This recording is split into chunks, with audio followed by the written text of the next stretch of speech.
찬송가 233장 우리 함께 부르도록 하겠습니다.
방금 부른 그 찬송가가 아주 생소한 찬송가일 겁니다. 요즘 이제 그 코로나 비대면 예배를 하면서 우리가 생소한 찬송을 많이 하게 되는데 이게 그 찬양 그 뭐라 그래요? 영상으로 하다 보니까 이런 찬송도 불러보는 계기가 되는 것 같아요. 그래서 233장을 한번 다시 부른 후에 김복순 권사님 기도하시도록 하겠습니다. 233장입니다.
사랑과 은혜로우신 주님이시여, 늘 항상 주님의 인도하심에 감사드립니다.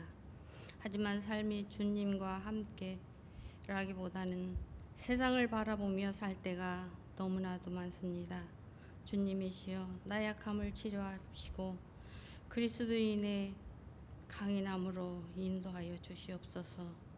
그리고 지금 코로나로 인해 대면 사원 모든 사람들도 파손위기에 처했으며 몸도 마음도 힘들어 어찌해야 좋을지 몸과 근심과 걱정의 버거운 싸움을 하고 있습니다. 주여 원하옵건대 어서 속히 바이러스를 퇴치할 수 있는 백신을 개발하여 모두가 대면으로 웃으며 마주할 수 있도록 인도하여 주시옵소서.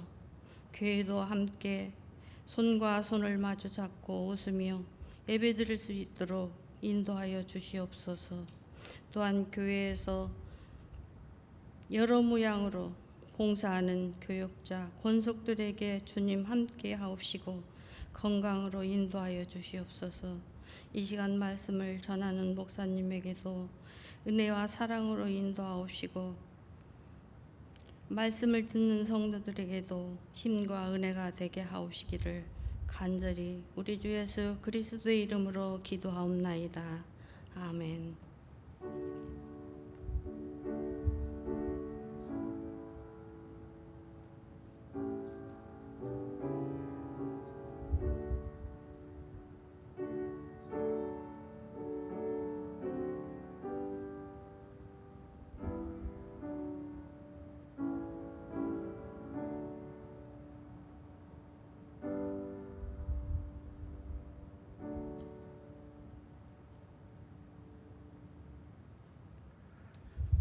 하나님의 말씀은 잠언 17장 1절 말씀입니다. 한 절입니다. 다 같이 한번 읽어 보셨으면 좋겠습니다. 잠언 17장 1절. 시편 다음에 잠언인데요. 시편은 성경 가운데입니다. 그래서 가운데를 펴고 뒤로 좀 넘기면 잠언이 나와요. 잠언 17장 1절 다 같이 읽습니다. 마른 떡 한 조각만 있고도 화목하는 것이 제육이 집에 가득하고도 다투는 것보다 나으니라. 아멘. 이제 오늘은 제자반 성경 공부 20과 아름다운 인간관계를 위하여라는 주제를 가지고 오늘과 다음 주, 오늘은 이제 자존감, 아름다운 인간관계를 위하여 건강한 자존감이 필요하다는 것과 다음 주에는 격려, 남을 격려하는 삶이 필요하다 하는 이 두 가지를 말을 하려고 합니다. 인생의 질은 우리가 살면서 사귀는 사람들과의 인간관계에 비례를 합니다. 그래서 미국의 카네기 공대 졸업생들을 추적 조사한 결과 그들이 이구동성으로 하는 말이 이거였어요. 성공하는 데는 전문적인 지식이나 기술이 15%밖에 영향을 주지 않았고 나머지 85%가 인간관계였다. 성공한 사람들은 그런 의미에서 하찮은 일, 작은 일도 소홀히 하지 않고 잘 챙겨서 많은 사람들과 좋은 관계를 맺었다 하는 겁니다. 특히 세 가지 방문을 잘했다라고 해요. 첫 번째는 입방문, 전화나 말로 사람들을 부드럽게 칭찬하고 용기를 주는 거. 그 다음에 손방문, 편지를 써서, 요즘은 이제 뭐 SNS는 카톡이나 이런 것이 있겠죠. 편지를 써서 진솔한 사랑의 마음을 전달하는 것입니다. 그 다음에 세 번째는 발방문인데 이것은 상대가 병들거나 어려움이 있을 때 찾아가 주는 거죠. 고기는 씹어야 맛이고 말은 해야 맛이 납니다. 칭찬은 할수록 늘고 편지는 쓸수록 감동 주고 어려운 사람은 찾아갈수록 친근해지죠. 인간관계에 감동을 주는 사람은 오랫동안 기억에 남아요. 그래서 전도서 4장 9절도 두 사람이 한 사람보다 나음은 그들이 수고함으로 좋은 상을 얻을 것임이니라 그래요. 여기서 좋은 상을 얻는다는 것은 사람이 축복이다 그런 말이죠. 사람을 얻는다 그런 말이죠. 모든 사람들이 다 축복의 통로가 되는 것은 아니지만 모든 만남이 축복이 되도록 만들어 가야 하는 겁니다. 우리의 만남은 우연한 것이 아무것도 없습니다. 오직 하나님의 섭리적인 만남이 있는 거죠. 그리고 그 모든 만남을 복되게 하는 비결이 인간관계의 비결입니다. 근데 이 건강한 인간관계는 건강한 자아상과 성숙한 성품에서 나와요. 남을 존귀히 여기는 자는 자기도 존귀히 여김을 자기 자신도 존귀히 여김을 받습니다. 남을 용납하는 자는 자기를 용납할 줄 알고 남을 긍휼히 여기면 자신을 긍휼히 여기게 되고 남을 이해하면은 자신을 이해할 줄 알고 남을 용서하면은 그 자기 죄가 하나님께 용서받았음을 믿는 사람이며 자신을 용서할 줄 아는 사람이 되는 거죠. 결국 이 삶의 풍성함과 행복은 아름다운 인간관계 속에 있다. 그래서 오늘 우리가 읽은 잠언 17장 1절은 마른 떡 한 조각만 있어도 화목하는 것이 육선이 집에 가득하고 다투는 것보다 낫다. 또 잠언 21장 9절을 보면 다투는 여인과 함께 큰 집에 사는 것보다 움막에 혼자 사는 것이 낫다. 이렇게 이야기를 합니다. 인간관계의 갈등 속에 사는 것처럼 고통스러운 것은 없다는 거죠. 갈등은 우리에게 아픔을 주고 상처를 입히고 싸우는 동안에 생산적인 일을 하지 못하게 하고 에너지 소비를 너무 많이 하게 해요. 사람들이 교회에서 상처받는 이유도 교회에 대한 기대가 크기 때문이고 그것은 대부분 인간관계에서 옵니다. 그러면 인간관계를 축복으로 누리는 비결이 뭘까? 어떻게 복된 만남을 가꿀 수 있을까? 많은 것을 아마 이 주제를 놓고 10가지를 말할 수도 있을 거예요. 그런데 저는 여기서 앞에서도 서론에 말한 것처럼 2가지만 말하려고 합니다. 자기 자신의 자존감을 높이는 것과 남을 격려하는 것. 이 남을 격려하는 것은 이 설교의 후반부에 살짝 이야기가 나오고 다음 주로 그 큰 주제 자체가 넘어가요. 그래서 오늘 여기서는 아름다운 인간관계를 위해서 건강한 자존감을 가져야 된다 하는 것만 다루게 될 텐데, 자존감이 뭐냐? 이 문제를 우리가 조금 이제 좀 단어 정리를 해야 하는데요. 자상이라는 것은 스스로 자신에 대한 인식의 상, 내가 느끼는 나의 모습이에요. 근데 자존감은 자기 가치입니다. 자기 능력에 대한 평가입니다. 그래서 자기 자신에 대한 가치 평가를 어떻게 내리느냐? 자기가 자기를 대하는 태도가 뭐냐? 이걸 말하는 거죠. 이 부분에 2가지가 있는 거예요. 부정적인 자존감과 건강한 자존감이죠. 건강하지 못한 이 부정적인 자존감을 낮은 자존감이라고 합니다. 예를 들면 키가 작은 것이 부끄러운 남학생은 어떤 행동을 했느냐면 학교까지 집에서 꽤 먼 거리인데 절대 365일 절대로 버스를 안 타요. 왜? 버스를 타면 키가 폭 파묻혀서 굉장히 자존심이 상하니까 걸어가는 겁니다. 눈썹이 짙고 너무 많은 이 학생은 눈이 안 나쁜데도 안경을 씁니다. 커버하기 위해서. 열등감이죠. 그래서 미국의 사회 심리학자인 올 포트라는 사람은 그의 책에서 미국 남자 대학생의 90%, 여자 대학생의 91%가 정신적, 신체적 열등감을 갖고 있다라고 했어요. 설문조사를 한 거죠. 이 통계가 보여주는 것은 열등감이 없는 사람은 없다 하는 겁니다. 열등감을 다 가지고 있다. 문제는 이걸 어떻게 극복하느냐, 어떻게 넘어서느냐 하는 거예요. 그래서 우리의 출발점은 열등감 없는 사람은 세상에 없다. 여기서부터 출발을 해야 하는 것이죠. 의외로 자존심이 센 사람, 자존감과 자존심은 다른 겁니다. 자존심이 센 사람은 사실은 열등감이 큰 사람입니다. 예를 들면 자존심이 굉장히 센 나라, 북한 같은 데는 굉장히 열등감이 큰 거예요. 그래서 자존감이 낮으면 자존심이 셀 수 있다. 그건 열등감의 다른 얼굴이다라고 말할 수 있는데, 이 낮은 자존감은 2가지로 그 모습을 드러내는 거죠. 하나는 자기를 지나치게 높이는 우월감과 자존심 같은 우월감, 교만과 자기를 지나치게 낮추는 열등감, 자기 비하입니다. 자, 이 자존감이 낮은 사람들에게서 나타나는 6가지 모습이 있어요. 첫째는 극단적인 자존심이나 타인에게 폐쇄적인 태도 때문에 남들로부터 멀리 떨어져서 관망하는 사람입니다. 자존심 때문에 남의 도움을 안 받아요. 극단적으로 독립적이죠. 또 완벽주의적이고 결벽주의적이죠. 근데 이것이 열등감의 가면이에요. 사실은 왜 사람들로부터 멀어지느냐면 자기의 결점, 약점, 실수 이런 것이 드러날까 봐 두려워서 폐쇄적인 생활을 하는 겁니다. 2번째는 남에게 자꾸, 그러니까 1번하고 2번은 완전히 반대죠. 남에게 자꾸 기대는 사람이에요. 사람의 관심의 대상이 되고 싶어서 시기하고 유별난 행동을 하고 남에게 잘 달라붙고, 그래서 남에게 의지하는, 그러니까 이 사람은 한마디로 타인이 내 인생의 중심이 된 거죠. 남의 평가에 좋아했다, 속상해했다, 남들이 나를 어떻게 볼까 신경에 곤두세웠다. 그러면서도 속으로 내가 언제까지 이런 생활을 해야 하는가 하고 정말 내가 인간이 싫다 이렇게 자책도 합니다. 칭찬과 인정의 굶주린 거죠. 그러니까 괴상한 옷차림과 머리를 한 청소년들은 대체로 인정받고 싶어하는 관심 끄는 행위일 수 있고, 교회에서도 열심히 봉사하고 열심히 섬기는데 그 이유가 관심받기 위해서라면 그거는 열등감입니다. 그 다음에 세 번째는 다른 사람과 맞서서 이기고자 하는 경쟁심 때문에 사소한 말에도 언쟁을 하고 화를 내고 싸우는 사람이에요.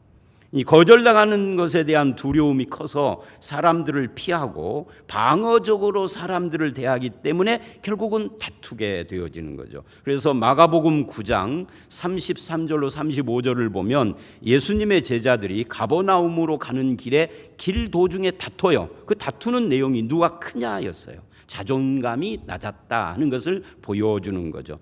남보다 더 가치 있는 존재라는 걸 인정받고 싶은 욕망에서 경쟁심이 나온 겁니다. 그 그룹 안에서 영향력을 행사하고 싶은 마음 때문에 예수님과 함께 있지만 마음에 안식이 없고 피곤한 거예요. 그래서 예수님은 첫째 되는 방법이 뭐냐? 섬김을 이야기를 합니다. 이걸 우리는 섬김의 도 또는 종의 도라고 하죠. 그런데 문제는 섬김이라는 것은 마음이 넉넉해야 가능한 겁니다. 마음이 넉넉하지 않은 사람은 섬기기보다도 섬김 자체를 그 사람을 이겨먹는 걸로 쓰는 거죠. 자기를 드러내기 위한 걸로. 자존감이 낮은 사람은 왜곡되고 병적인 섬김을 한다 그 말이죠. 즉 자기가 필요한 존재라는 것을 인정받기 위하여서 계속적으로 병적으로 섬기는 거예요. 그러니까 스스로는 안식이 없죠. 네 번째는 남의 비판을 못 받아들이고 자기 주장만 고집하며 매사에 자기 방어적인 모습을 드러냅니다. 그래서 자기 말과 행동을 늘 변명해요. 상대방은 의식도 안 하는데 내가 그때는 이게 그래서 그랬고 이래서 저랬고를 계속 합리화시키고 이유를 대고 그럽니다. 또는 그러면서 때로 남을 깎아내리기도 합니다. 나오고 상관이 없는데도 저쪽에서 누가 큰 소리로 웃으면 혹시 나를 놓고 웃지는 않는가? 누군가가 둘이 귓속말을 하면은 내 욕을 하지는 않는가? 사람들이 나만 보는 것 같고, 이것이 이런 사람이 높은 자리에 있으면은요 아주 세세한 것까지 지시하고 참견하고 그래야 안심을 하는, 그러니까 자리는 높은 데 있는데 유난히 잔소리 많은 사람이 바로 그런 열등감 있는 사람이죠. 다섯 번째로는 허풍과 허세와 거만을 떨고 자기 몸치장을 하며 비싼 옷이나 명품으로 과시하고 윗사람의 티를 내고, 내가 윗사람이라는 걸 꼭 인정받아야 하는 티를 낸다 그 말이죠. 그래서 이런 사람들 중에 이런 분들이 있어요.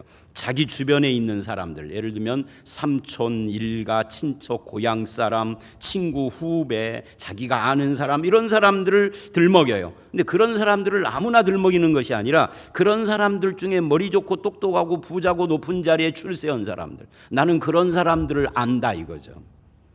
열등감 때문에 보상받으려는 거예요. 이런 사람들이 교회에 중직에 앉으면 그걸 감투로 생각하고 군림을 해요. 그래서 모든 교회 문제가 자기를 거쳐서 통과가 돼야 하는 겁니다. 안 그러면 갈등을 하고 자기 통제 속에 안 들어오는 사람은 적으로 생각을 해요.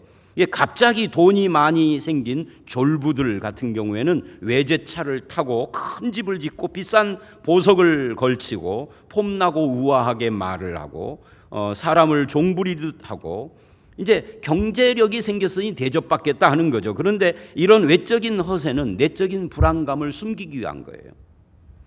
그러니까 자기 과장도 낮은 자존감에서 나온 거다 하는 거죠. 여섯 번째로는 자기 비하나 좌절이나 절망감에 빠져 있는 사람입니다. 나 같은 것이 무엇을 할 수 있는가? 하나님이 내 기도를 들으실까? 하나님은 왜 나를 이렇게 못나게 만들었을까? 차라리 태어나지 말아야지 하는 그런 자기 신세 처지를 한탄하는 모습입니다.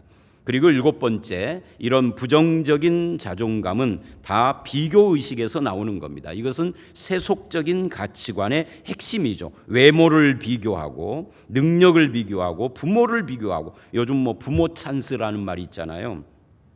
그러니까 부모 찬스로 후광을 받아서 혜택을 보는데 반대로 나는 못난 부모를 잘못 만나서 이 꼴이다, 이렇게 나가는 거죠. 환경을 비교하고, 이게 다 낮은 자존감. 그래서 낮은 자존감이 이런 7가지의 모습으로 드러난다. 그러면 낮은 자존감은 어떻게 해서 생겼을까요?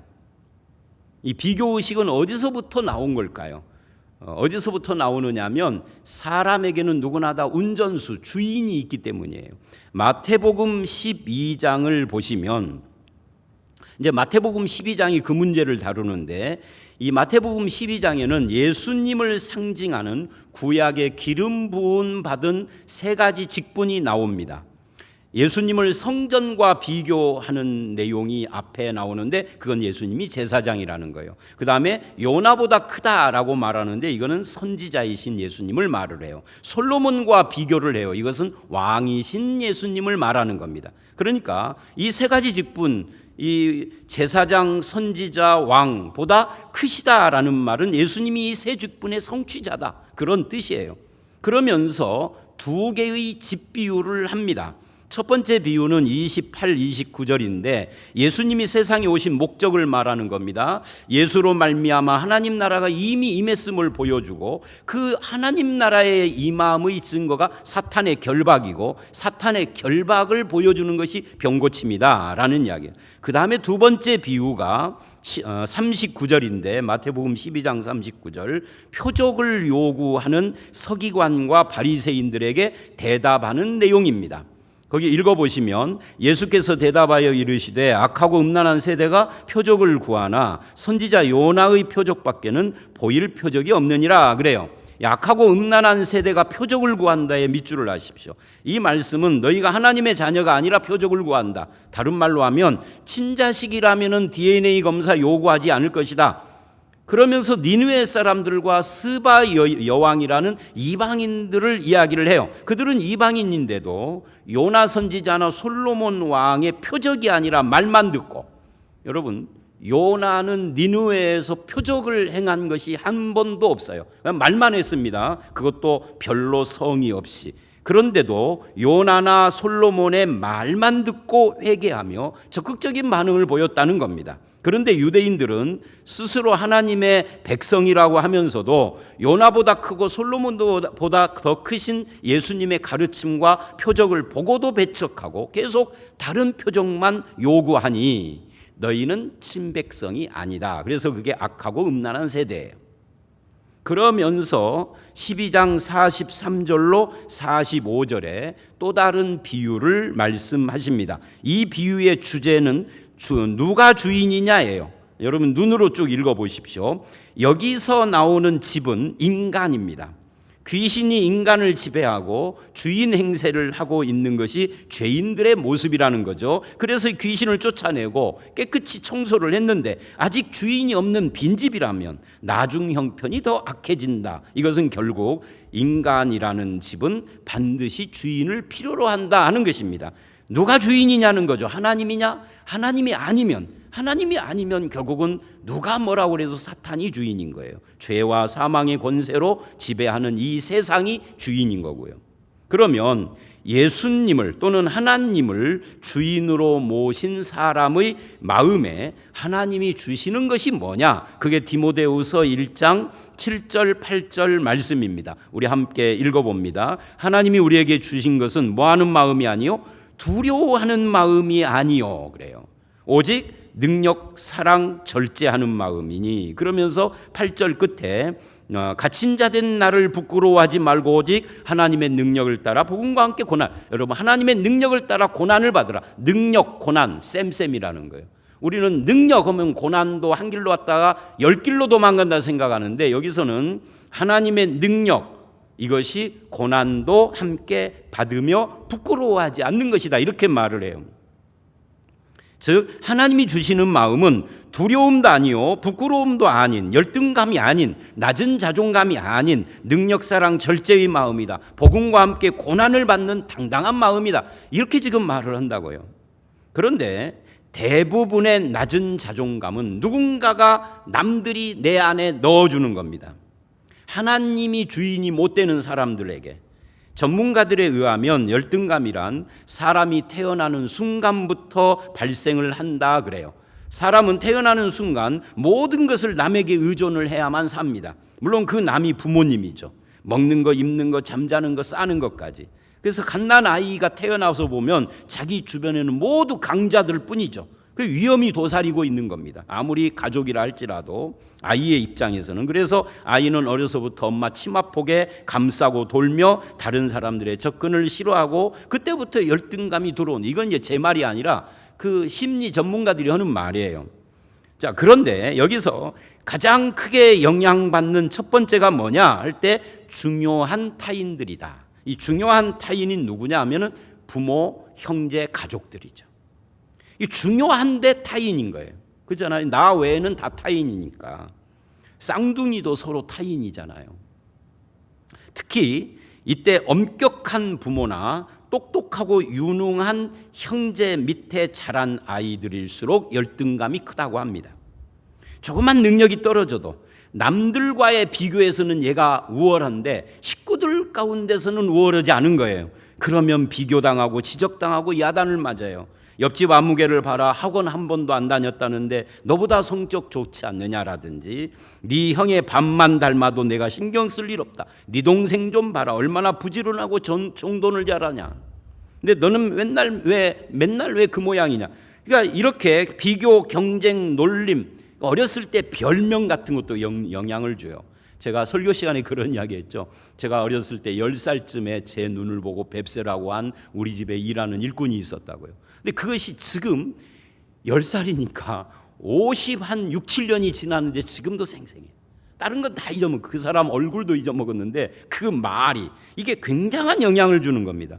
특히 부모가 맞벌이나 바쁜 활동, 이혼 등의 이유로 자기 자녀에게 사랑을 못 주는 대신에 물질로 보상을 하고 애정과 안정감을 주지 못하면 감정적인 안식을 못 누리기 때문에 탈선을 하는 거예요.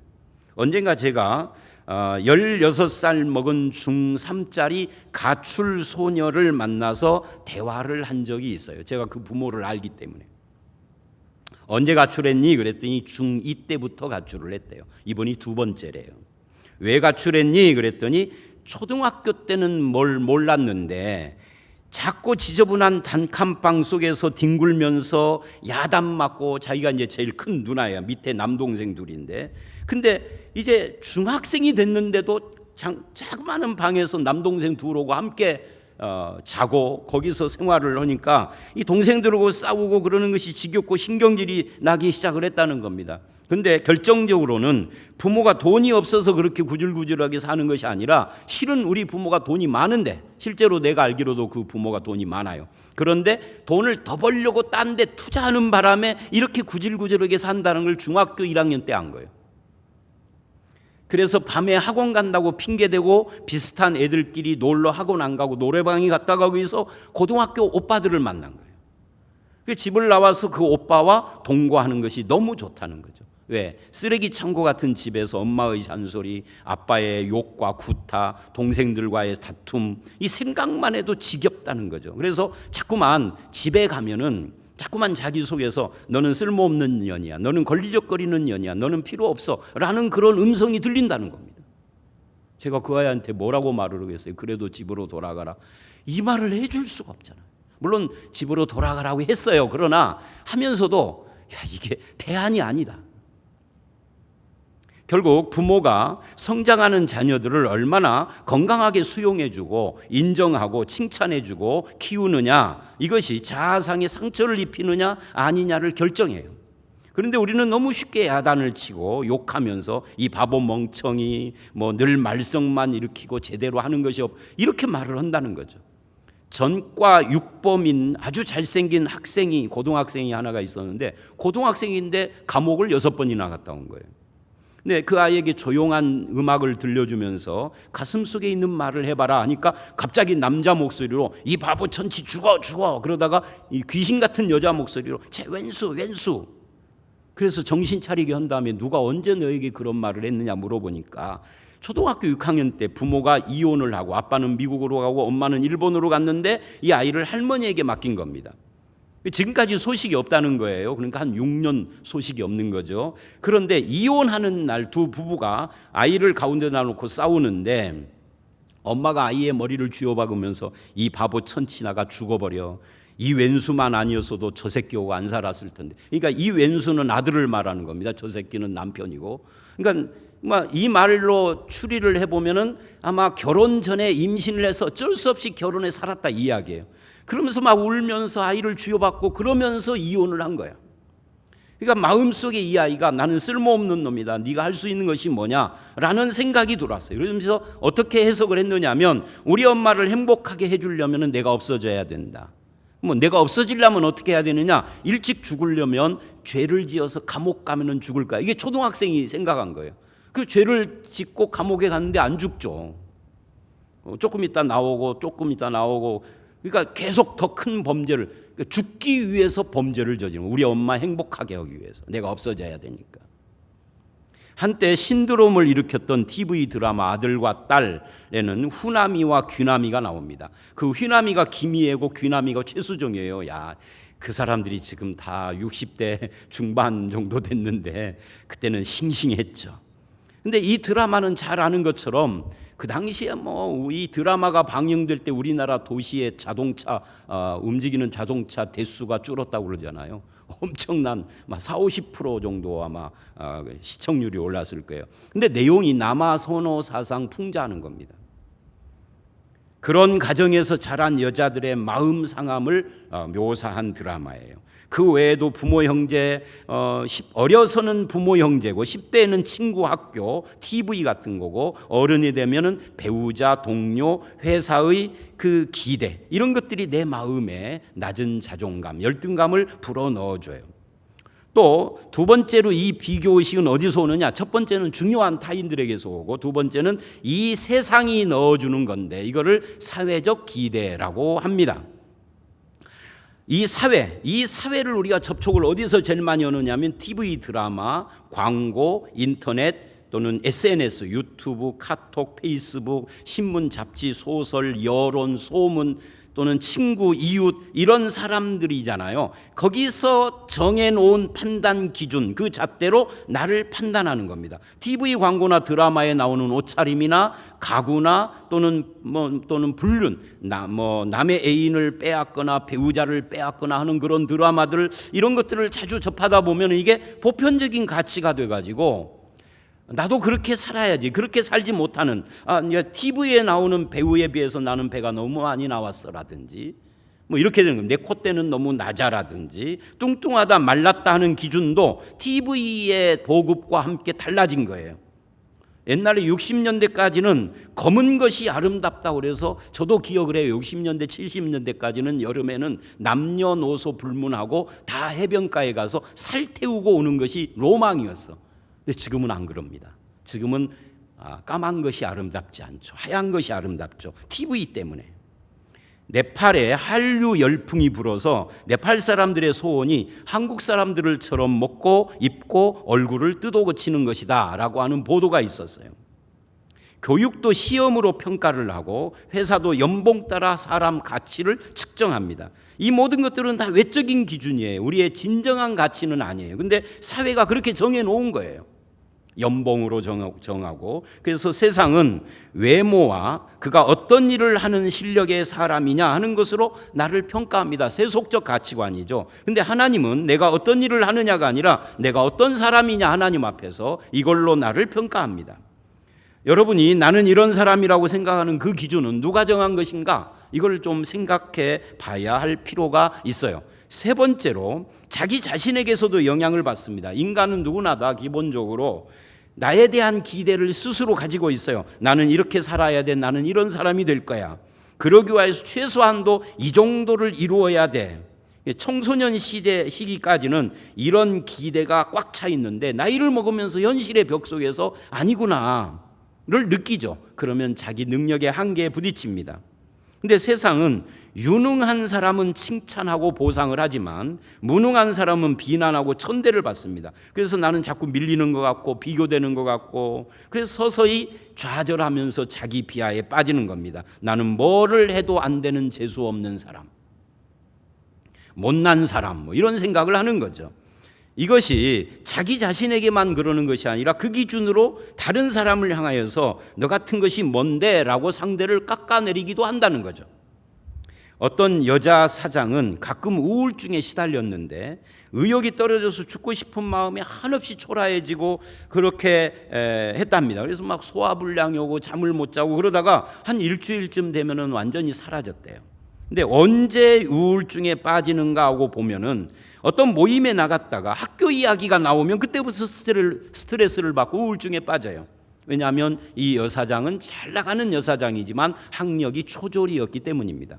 왜 초등학교 졸업이냐? 초등학교 때 전교 1등을 정도로 공부를 잘했는데 1960년대 아버지가 여자는 배우면 안 돼 라고 하는 이상한 생각을 가진 분이에요. 사실은 그 당시 부모들은 그런 사람들이 많았어요. 우리 동창 중에도 초등학교 3학년 때 아버지가 교실에 와서 머리채를 끌고 잡아 끌고 질질 끌고 교실 밖으로 나가 그걸로 학교 끝난 아이가 있거든요. 이름도 기억 못하지만 생생하게 기억을 해요. 그 당시에는 그랬거든요. 그래서 중학교를 안 보낸 겁니다. 초등학교 졸업하고. 그러니 이제 길거리를 가다가 교복 입은 여학생이나 동창을 만나면 얼굴이 붉어지고 가슴이 두근거리고 친구들 만날까 봐 숨어 다니고 그러다가 결심을 한 거예요. 서울로 도망가죠. 밤보따리를 싸들고 아빠 몰래 서울로 도망가서 우연히 청계천 피복 공장에 취직을 해서 시다라고 그러잖아요. 보조로 취직을 해서 피나는 노력을 해서 안 먹고 최선으로만 쓰고 전략을 해서 돈을 모았는데 어느 날 그 피복 공장이 부도가 난 거예요. 그래서 그걸 인수를 했어. 나중에 여사장이 됐는데 아주 잘 나가는 거예요. 디자인도 손수하고. 근데 나중에는 피복 공장이 아니라 패션 회사를 차린 거예요. 근데 아주 잘 나가. 누가 봐도 당당한 CEO죠. 외모도 이쁘고 키도 크죠. 당당하죠. 말도 아주 똑똑하게 잘하죠. 사실은 이 지적인 능력은요, 초등학교 6학년이면은 거의 다 된 거거든요. 그 나머지 중고등학교 때는 대학 가기 위한 공부지 일반 지식 상식 수준에서는 거기서 거의 다 된 거예요. 그러니 말도 잘하죠. 공부를 잘했으니까. 심지어 나중에는 돈이 있으니까 그 당시에는 이게 가능했어요. 돈 주고 대학 졸업장도 샀어요. 근데 자기 자신을 속일 수가 없는 거죠. 모임에서 학교 이야기만 나오면 가슴이 두근거리는 거예요. 여러분 이해가 되세요? 제가 아는 저희 성서대학교 2년 선배 강모라는 분이 있는데 이분은 2년 선배인데 총신대학원을 나와 동기로 입학을 했어요. 그러니까 2년을 꾸른 거죠. 그 총신을 졸업할 때는 내 1년 후배로 졸업을 했어요. 왜 3년이나 그렇게 늦어졌느냐 하면 이유는 이거예요. 이 사람은 대학 4년, 총신 3년, 7년을 전 과목 올 A를 맞았어요. 근데 그게 불가능하죠, 사실은. 그런데 만약에 어떤 한 과목이 A 플러스가 아니면 전 과목 A가 아니라 전 과목 A 플러스입니다. 근데 A 플러스가 안 되면 교수를 찾아가서 F 처리를 하고 그 다음 학기에 다시 듣는 거예요. 그래서 A 플러스를 맞는 거죠. 그렇게 졸업을 했어요. 왜 그랬을까요? 왜냐하면 이 사람은 초, 중, 고등학교까지 전교 1등을 놓치지 않았는데 갑자기 대학 들어갈 때 가정에 어떤 사정이 생겨가지고 서울대를 따놓은 당상이라고 그랬는데 못 들어간 거예요. 대학 진학 자체를 못한 거예요. 그리고 오랜 세월이 지나서 성서대학을 들어온 거죠. 그러니 올 A 플러스를 못 받으면 스스로 초라해서 견딜 수가 없는 겁니다. 그게 뭐예요? 열등감이죠. 근데 제가 나중에 목회를 하면서 이런 생각을 해요. 그 친구를 생각할 때마다 목회는 공부 1등이 하는 것이 아니라 자신뿐만 아니라 자신의 죄와 자기의 초라한 열등감과 콤플렉스까지도 하나님의 은혜로 다 극복하고 하나님과의 관계가 정상적으로 정리된 사람이, 이런 사람이 목회를 해야 하고 그런 사람이 목회를 잘하는 겁니다. 공부 1등짜리가 잘하는 건 아니에요. 그 친구는 지금 어디서 뭐 하는지 아예 소식도 없어요. 완전주의적인 신앙의 영향도 있습니다. 기독교 신앙은 은혜입니다. 은혜로 믿음으로 구원을 받은 것이 기초입니다. 성화와 영화의 과정 중에도 그 모든 과정을 이끌어가는 것은 결국은 하나님의 은혜임을 우리는 고백하는 겁니다. 그래서 그리스도인답게 사는 것이 뭐냐?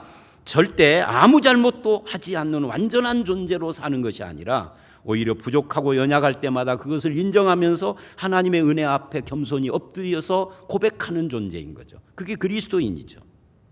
문제는 여기까지는 이제 누가 내 마음에 낮은 자존감을 불어넣느냐 하는 이야기를 했고요. 이 모든 문제는 모든 이 콤플렉스가 열등감이 되는 것은 아니다 하는 거예요.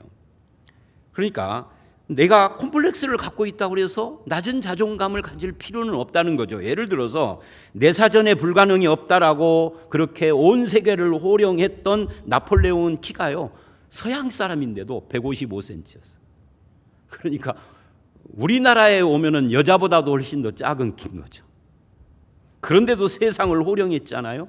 여러분, 중국의 등소평이는 유명한 것이 뭐냐면 전통적인 공산주의를 포기하고 흥묘백묘론. 이 흥묘백묘론이 뭐냐면 검은 고양이든 흰 고양이든 쥐만 잘 잡으면 된다 이거거든요. 이게 무슨 말이냐면 공산주의 그 계획 경제 이거 포기하고 자유기업 경제를 혼합시킨 겁니다. 그래서 중국이 가난에서부터 탈출을 한 거예요. 근데 등소평의 키는요 1m 50cm예요. 1m 50cm면은 초등학교 6학년보다 더 작은 겁니다. 그래서요, 한 번은 모택동이가 공산당 정책위원회 중요한 결의를 만장일치로 하는데 손들고 하지 말고 다 일어나서 찬성 표시를 합시다 그랬어요.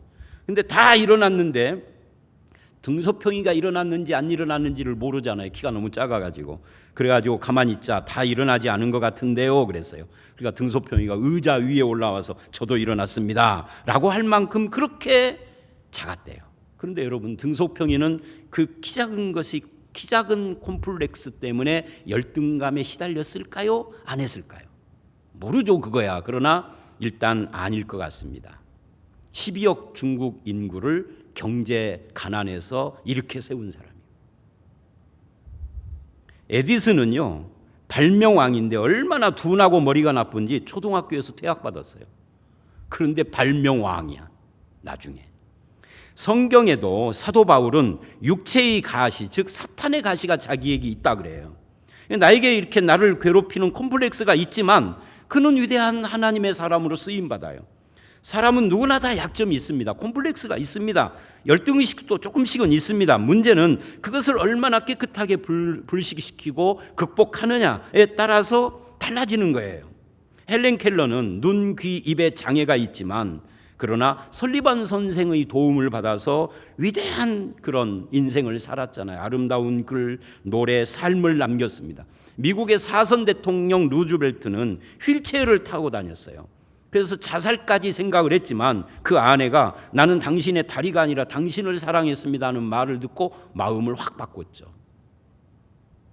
단테 알죠? 신곡을 쓴 단테는 베아트리체를 사랑했다고 합니다. 너무 이뻐가지고 처음 보는 순간 반했대요. 근데 베아트리체가 노하고 눈길을 안 줬대요. 그래서 단테가 결심을 했어요. 내가 더 큰 인물이 되어서 나타나야 되겠다고 열심히 공부를 하고 신곡을 쓴 거죠.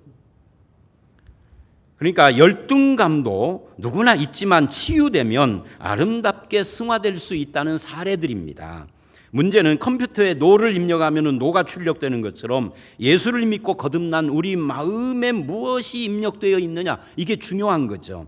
첫째는 사람과의 비교의식을 버리고 하나님의 눈으로 자기를 바라봐야 합니다. 민수기 13장 25절로 14장 11절을 보시면 12정탐꾼이 40일 동안 가나안을 정탐하고 돌아와서 보고하는 내용이 27절로 33절입니다. 거기 과연과 그러나라는 말을 보십시오. 능이라는 말과 악평이라는 말과 메뚜기라는 말을 주목해서 보십시오.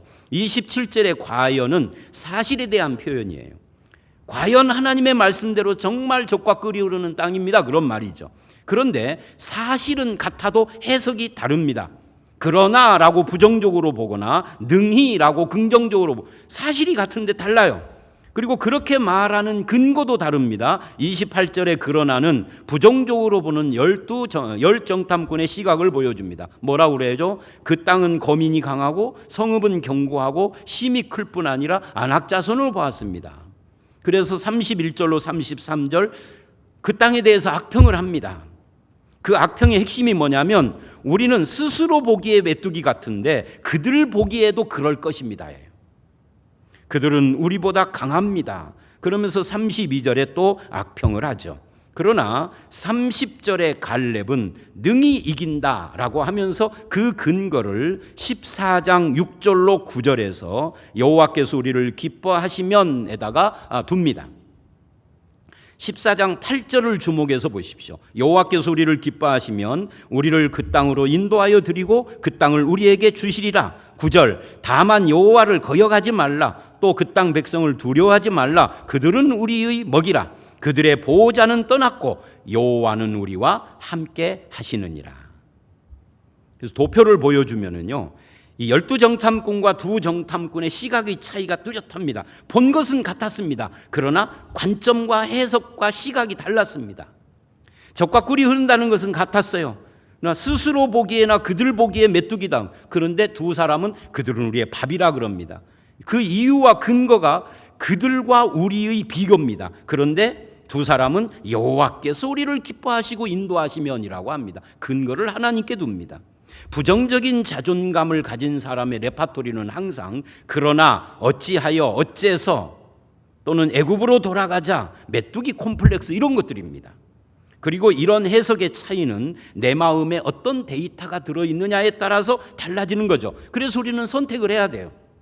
메뚜기 콤플렉스에 빠져서 두려워하고 원망하고 부정적인 행실로 살 것인가? 여호와가 우리와 함께 계신다면 그들은 우리의 밥이라 하면서 충성스러운 삶을 살 것인가? 이거 우리 선택해야 되는 거죠. 그래서 시편 118편 6절을 보시면 이런 말씀이 있습니다. 읽습니다. 여호와는 내 편이시라. 내가 두려워하지 아니하리니 사람이 내게 어찌할까? 이것이 하나님 자녀들의 시각이죠. 1997년에 신바람 스튜디오라고 하는 TV 프로그램이 있었습니다. 오래전 것이라 다들 기억이 안 날 겁니다. 근데 거기에 어떤 한국 교수가 나와서 자기 친구 이야기를 했어요. 미국에서 유학을 할 때 만난. 근데 그 사람은 미국 테네시주라는 곳에서 사는 윌마 루돌프라고 하는 1940년생 흑인이었습니다. 근데 소아마비로 한쪽 다리가 가늘답니다. 근데 2살에서부터 4살 먹을 때까지 매일 부모가 그 다리를 주물르면서 기도를 했대요. 너는 걸을 수 있어. 엄마 아빠는 믿는다. 그러면서 하나님께 늘 기도를 했대요. 그러다가 9살 때 보족을 차고 스스로 걷기를 시작합니다. 9살 전까지는 못 걸은 거죠. 9살에도 보족을 차고 걸었대요. 그리고 중학교 2학년 때 학교 육상 선수가 되어야 되겠다라고 결심을 하고 코치를 찾아갑니다. 코치가 보기에 어이가 없거든요. 그런데 너는 안 돼라고 하면 상처를 입을 것 같아서 그래 해봐라고 했답니다. 그리고 그 뒤로 3년이 흘러서 고등학교 2학년 때는 테네시주 고교 육상대회에 대표로 출전을 했습니다. 놀라운 거죠. 그리고 대학 때는 1960년 로마 올림픽에 미국 대표로 출전을 해서 100m, 200m, 400m에 금메달을 땄습니다. 3관왕이 된 거죠. 지금은 호주의 어떤 대학의 체육 교수로 있다는 거예요. 이제 40년생이니까 지금은 이제 은퇴했겠죠. 1997년도 이야기예요. 누가 그녀를 이렇게 만들었는가? 하나님의 시각으로 자신을 보도록 만든 거죠. 누가요?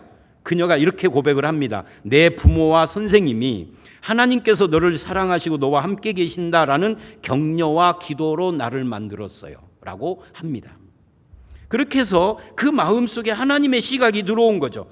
그러니까 세상을 보고 자기를 보는 시각이 바뀐 거예요. 하나님의 관점에서 보면 성도는 더 이상 죄인도 아니고 회복된 피조물이고 아들을 값주고 산 보배입니다. 그래서 하나님의 관점으로 보면 나의 약한 것도 능력이 되는 거죠. 그게 고린도후서 12장 10절이에요. 그러니까 하나님의 관점으로 보면 가난함이 오히려 부요함이 되고, 온유한 자가 땅을 차지하는 자가 되고, 겸손하고 섬기는 자가 높은 자가 되고, 나중된 자가 먼저가 되는 겁니다. 그래서 하나님이 보시는 나를 알아야 하는 거예요.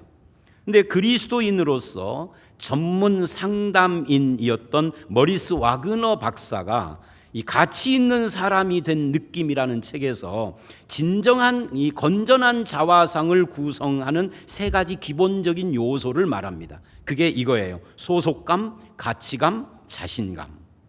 이 소속감은 뭐냐? 하나님께서 나를 창조하시되 자신의 형상대로 창조하셨다는 창조의 시각으로 나를 바라보는 겁니다. 이것은 하나님께서 나를 다른 사람과 구별되는 나만의 독특함, 개성과 다양성으로 창조했다는 거죠. 그래서 머리스 와그너는 누군가 나를 원하며 용납하며 돌봐주며 즐기며 사랑한다는 것을 느낀다는 거예요. 너는 하나님이 주신 특별한 존재다. 너는 오직 하나뿐이야. 너에게는 하나님이 주신 특별한 목적이 있어. 네 인생에는. 이게 창조의 시각인 거죠. 그 다음에 두 번째는 나의 가치는, 그러니까 소속감은 창조고요, 가치는 구속의 시각이라는 겁니다. 어떤 것의 가치는 그것을 얻기 위하여서 치른 대가에 의해서 결정이 돼요. 그런데 하나님은 이사야 43장 1절로 4절에 내가 너를 얼마나 사랑하는지 내 아들과 바꿨다 그러거든요. 이 말씀은 42장 18절로 25절에 눈 멀고 귀 먹은 이스라엘이라는 말씀을 하신 뒤에 하시는 말씀이에요. 정말 눈먼 것이 아니라 많은 것을 보는데도 유의하지 않는다. 즉 주목하지 않는다. 마음이 없다 그래요. 그래서 마음의 눈이 멀었다. 귀도 마찬가지예요. 실제로는 귀가 밝았지만 들으려고 하지 않습니다. 불순종입니다. 그러니까 눈 멀고 귀 먹었다는 거죠. 그래서 25절을 보면 사방에서 불이 붙어도 깨닫지 못하고 몸이 타도 마음에 두지 않는 화인 맞은 양심이 된 거예요.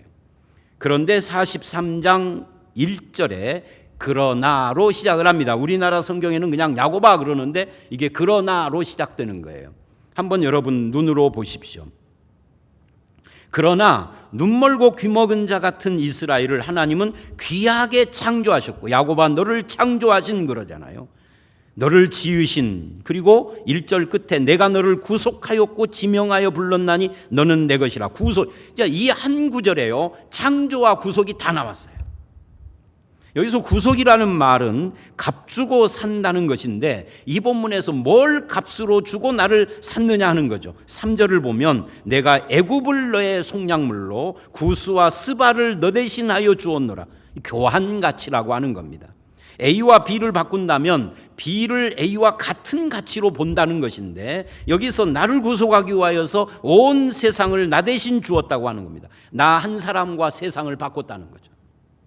왜 그랬느냐? 4절에 보니까 네가 내 눈에 보배롭고 존귀하며 내가 너를 사랑하였은즉입니다. 다른 이유가 없어요.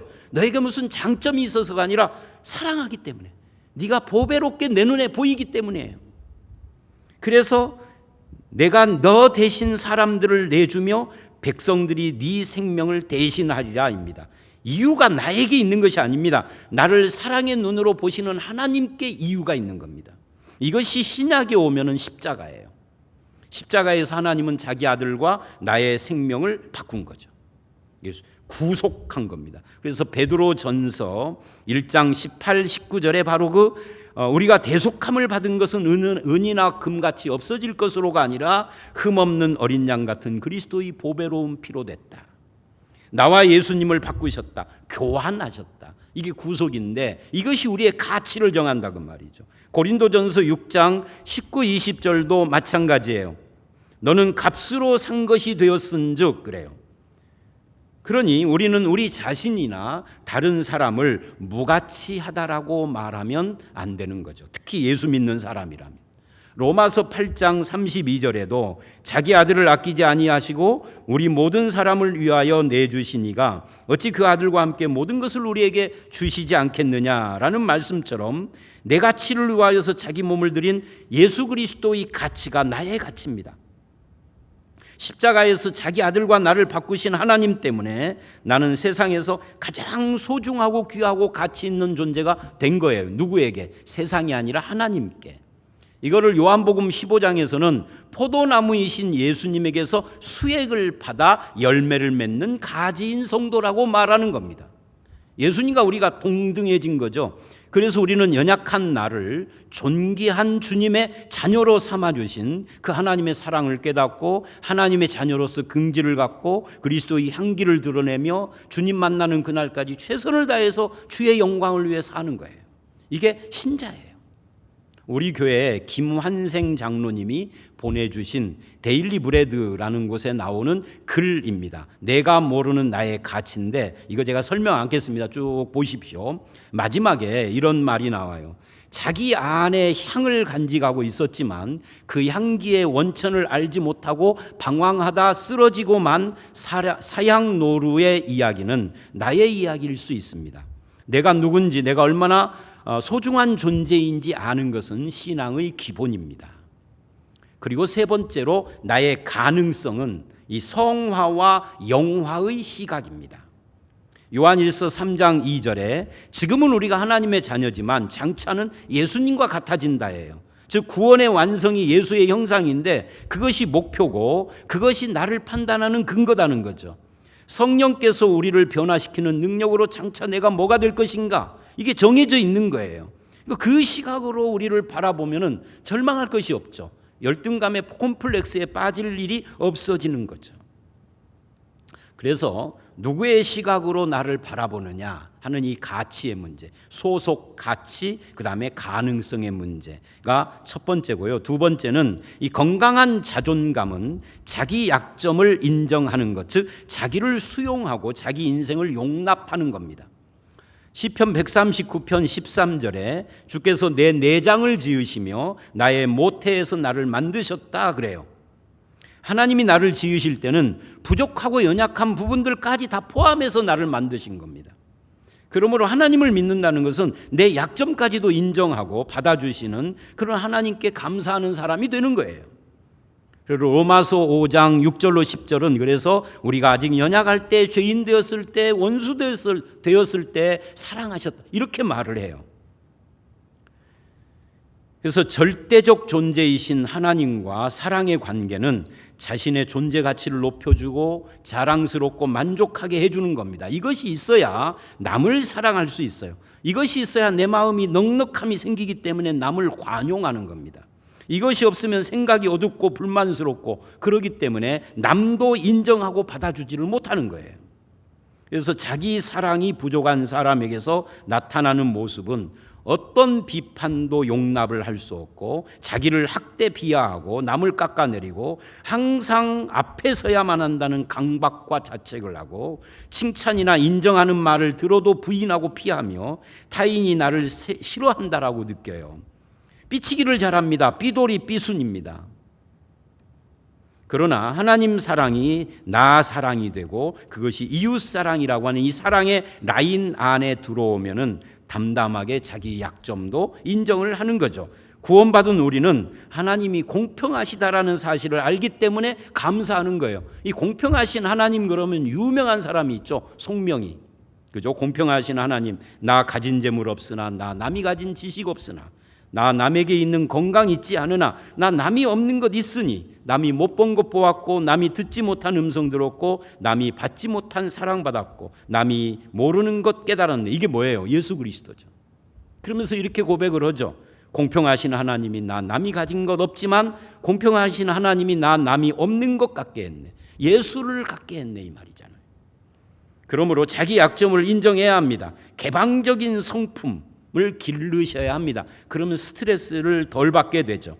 자기 감정을 그대로 인정하시고 허세와 거만으로 위장할 필요도 없고 있는 나를 그대로 하나님 앞에 드러내고 자신도 받아들이는 이게 필요합니다. 그 다음에 마지막으로는 건강한 자존감을 위해서 좋은 교제가 중요합니다. 건강한 교제, 좋은 친구, 선배, 스승, 교회를 만나야 하는 거죠. 안동에 있는 중학교가 옛날에 인류중학교였는데 가난한 농부의 아들이 입학을 하게 됐다고 합니다. 이 농부는 너무 감사해서 닭장에서 달걀 10개를 정성껏 이제 집으로 싸서 새벽에 아이 손을 붙잡고 먼 길을 20리 이상 되는 길을 걸어서 새벽에 학교에 가서 교장실에 문을 두드렸다고 그래요. 그러니까 교장 선생님이 딱 보니까 아주 가난한 집이거든요. 세상에 교장 선생님한테 선물을 가지고 왔는데 달걀 10개를 집으로 꼬아서 가지고 왔으니 얼마나 가난해요. 그래서 뭔가 덕담을 해줘야 되겠다라고 생각을 하고 머리를 쓰다듬으면서 조그마한 중학교 1학년짜리한테 너는 육사에 가서 장군이 되어라 그랬대요. 사실은 뜻없이 한 거죠. 그렇게 한 이유는 가난하니까 사립대학이나 이런 데는 못 갈 것이 뻔하고 그때는 무료였던 육사를 가는 것이 장땡이다 이렇게 생각을 한 거예요. 그래서 했는데 그날부터 이 아이가 집에 돌아가서 책상에다가 다 띄워버리고 뭐 인내의 열매는 뭐죠, 뭐 고진감래 이런 거 써놓고 우리 옛날에 공부했잖아요. 그 다 띄워버리고 육사, 장군 이 두 난을 크게 붙여놓고 공부를 했다고 그래요. 학교에 가가지고 중학교 1학년짜리가 뒷짐 딱 지고 다니면서 떠드는 아이들한테 야 우리는 이제 어린애가 아니까 떠들지 말아라 하고 마치 장군처럼 장군이 된 것 같은 마음으로. 그리고 이 간증을 할 때는 이분이 실제로 별 2개짜리 장군이 됐을 때예요. 그러면서 이렇게 말을 합니다. 그 선생님, 교장 선생님의 말 한마디가 나를 장군이 되게 했다라고.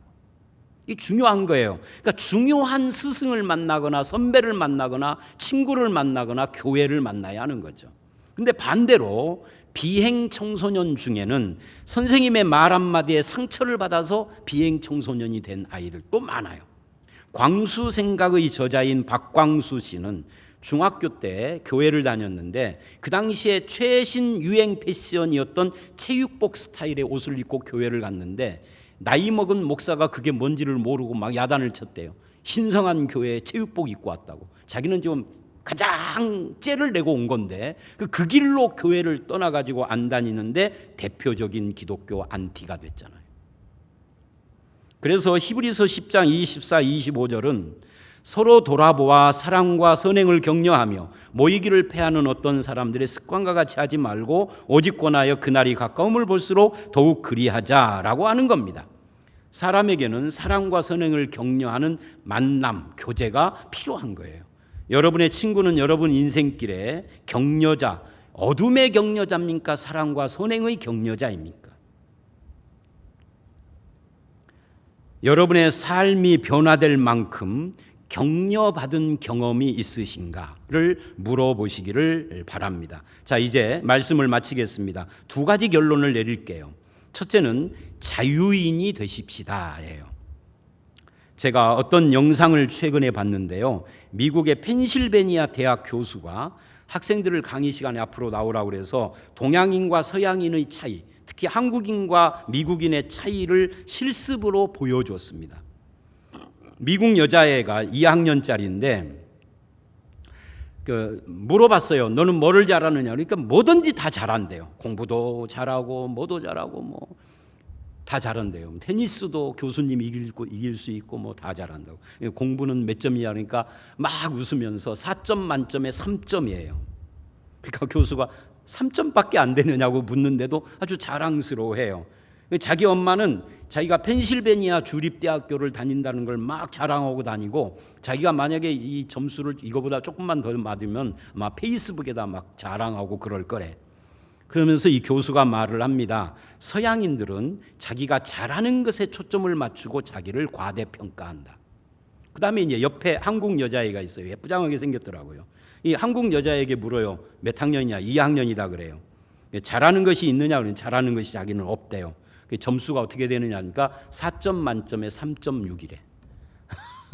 그럼 3.6이면은요 A 플러스인 겁니다. 전 과목이. 그래서 이 친구는 2학년인데 그 학기 수업을 마치면 졸업한대요. 그러니까 4년 대학 주립대학을 2년 만에 마치는 거예요. 그러니까 옆에 있는 미국 여자한테 물어보더라고. 너는 그래. 얘는 2학년이니까 앞으로 2년 더 똑같은 2학년인데 한국에는 올해 졸업하고 얘는 2년 더 다녀야 돼. 그러니까 얘가 훨씬 공부를 잘하는 거야, 한국 애가. 그런데 자기는 잘하는 것이 없다 그러는 겁니다. 그래서 엄마는 반응이 어떠냐 그러니까 엄마는 뭐 굳이 그런 걸 자랑하고 다닐 필요를 못 느끼는 것 같다고 그래요. 그러면서 교수가 결론을 내립니다. 한국인은 자기를 과소평가하며 자기가 잘 못하는 것에 초점을 두고 자기 비판적이다. 야, 그 말을 들으니까요, 한국인의 특성을 진짜 딱 집은 것 같아요. 뭐가 더 좋다, 뭐가 나쁘다 이 이야기보다는 우리 자유해야 할 필요가 있습니다. 아모스 7장 14, 15절을 찾아보시면 아모스는 시골 농부 출신이고 드고아의 목자 뽕나무를 기르는 농부였습니다. 그런데 하나님이 부르셔서 왕궁을 향해 애언하는 선지자가 됐습니다. 그때 제사장이 와서 이럽니다. 네가 뭔데 그 꼴을 하고 왕궁에 와서 애언을 하느냐, 이 촌놈이구나. 그때 아모스가 대답한 말이 14, 15절이에요. 한번 읽어봅니다. 시작. 아모스가 아마사에게 대답하여 이르되 나는 선지자가 아니며 선지자의 아들도 아니라 나는 목자요 뽕나무를 재배하는 자로서 양떼를 따를 때 여호와께서 나를 데려다가 여호와께서 내게 이르시기를 가서 내 백성 이스라엘에게 예언하라 하셨나니. 나는 아무것도 아니다, 목자일 뿐이다. 근데 뭐예요? 핵심이 어디에 있어요? 근데 여호와께서 나를 불렀다. 이게 중요한 거예요. 굉장한 자유인의 고백입니다. 성도는 물질주의자처럼 이 현실만 바라보며 거기에 매여 사는 자도 아니고 현실을 무시하고 하나님만 추구하는 신비주의자도 아닙니다. 성도는 리얼리스트들입니다. 말하자면 하나님과 현실을 똑같이 직시하는 자들이에요. 나는 아무것도 아니지만 그러나 내 모습 이대로 나를 부르시고 쓰시는 하나님의 손길에 의탁한다. 이 자유인이에요. 스스로 무가치하다가 아니라 하나님이 나를 쓰시나. 네가 보기에 초라한 농부지만 하나님이 나를 부르셨잖아. 이렇게 말을 했다는 거죠. 자유인이 되셔야 합니다. 두 번째, 하나님이 내게 주신 그곳에서 그것으로 만족하며 충성을 다해야 합니다. 얼굴이 다 다르듯이 은사도 다 다양합니다. 하나님은 이런 사람 저런 사람이 필요합니다. 특히 주연 콤플렉스에 빠지면 안 됩니다. 모두 주연이 될 수는 없어요. 주연만 잘난 것이 아닙니다. 어떤 어느 구석에서 비들고 쓸고 있는 조연도 그게 무엇이고 어떤 기능이든지 맡겨진 역할을 감당하는 것이 중요해요. 하나님께는 다 필요한 겁니다. 그런 나를 통해서 역사하는 거죠. 작은 사람은 작아서 좋고 큰 사람은 커서 좋고 똑똑한 사람은 똑똑해서 좋고 우리 각자가 다 필요하고 합당하고 충분한 은사를 주셨어요. 이것을 받아들일 때 남과 비교할 필요가 없이 하나님 앞에 정직하고 충성스러웠느냐 이걸로 우리를 평가해야 합니다. 그러면 선을 이루시는 하나님의 위대한 섭리를 바라보고 그 놀라운 경륜 속에 내가 있음을 알고 그거 은사를 바로 이해하고 따라갈 때 이 콤플렉스를 극복할 수 있어요. 콤플렉스가 극복된 사람이 인간관계도 잘하는 겁니다. 이게 안 된 사람은 계속 인간관계에서 삐걱거려요. 그래서 인생이 불행해지는 것이죠. 저와 여러분이 건전한 신앙적 하나님의 시각으로 바라보는 건전한 자존감을 세우셔서 하나님 앞에 충성스럽게 자유하는 주님의 백성으로 쓰임받는 성도들이 되시기를 주의 이름으로 축원합니다. 함께 기도하겠습니다. 하나님 아버지 감사합니다. 오늘 열등감, 낮은 자존감이 어떤 문제를 가지고 있으며 우리는 어떻게 건전한 자존감을 소유할 수 있는가를 하나님의 시각, 성경적 시각으로 살펴봤습니다. 주님이 나를 보시는 그 소속과 가치와 가능성과 또 주님께서 주시고자 하는 마음들을 우리가 품게 하셔서 하나님이 나를 부르셨다는 자유인으로 하나님 앞에 충성스럽고 정직한 그런 성도로 이 땅을 살아가도록 주님 인도해 주시옵소서. 예수님 이름으로 기도드렸사옵나이다. 아멘. 광고 말씀입니다. 오늘 뉴스를 보니까 전라북도에 확진자가 5명이 늘었더라고요. 물론 그 5명이 다 익산하고 관계되고 전주에 관계되는 사람 한 사람 있겠는데 그것도 익산하고 연결이 되더라고요. 그렇기는 합니다만은 전국적으로 확진자가 50명 미만으로 떨어지고 전주에서 제로가 되어졌다. 그래서 안전하다라고 판단될 때 이제 대면 예배를 회복하려고 합니다. 그 전까지는 온라인 예배를 계속 유지를 하는데 교회 홈페이지와 유튜브를 사용해 주시기를 바랍니다. 그리고 집에서 예배 드릴 때도 옷을 좀 갖춰 입으시고 성경 찬송가 앞에 놓으시고 함께 경건한 마음으로 온 가족이 함께 했으면 좋겠습니다. 헌금 방법은 자막에 나오는 이 참고를 해 주십시오. 온라인으로 헌금을 농협 계좌로 하실 수 있고 또는 코로나 진정될 때까지 보관하셨다가 한꺼번에 일괄 헌금을 하실 수 있습니다. 우리 교회와 한국교회 그리고 나아가서는 대한민국이 지금 굉장히 어려운데 하나님께서 은혜를 베풀어 주셔서 빨리 극복할 수 있도록 그렇게 기도해 주시기를 바랍니다. 축하해 주십시오. 송기화 집사님의 장녀 전시우 자매가 토요일 오전 11시에 더 메이 호텔에서 결혼식을 합니다. 그 다음에 이봉열 김현숙 권사님의 장남 후관 형제가 토요일 오후 2시 30분에 그랜드 힐스턴 호텔 본관에서 결혼식을 합니다. 이상입니다. 우리 찬송가 235장 하시고 주기도문으로 예배를 마칩니다.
하늘에 계신 우리 아버지여, 이름이 거룩히 여김을 받으시오며 나라의 임하옵시며 뜻이 하늘에서 이룬 것 같이 땅에서도 이루어지이다.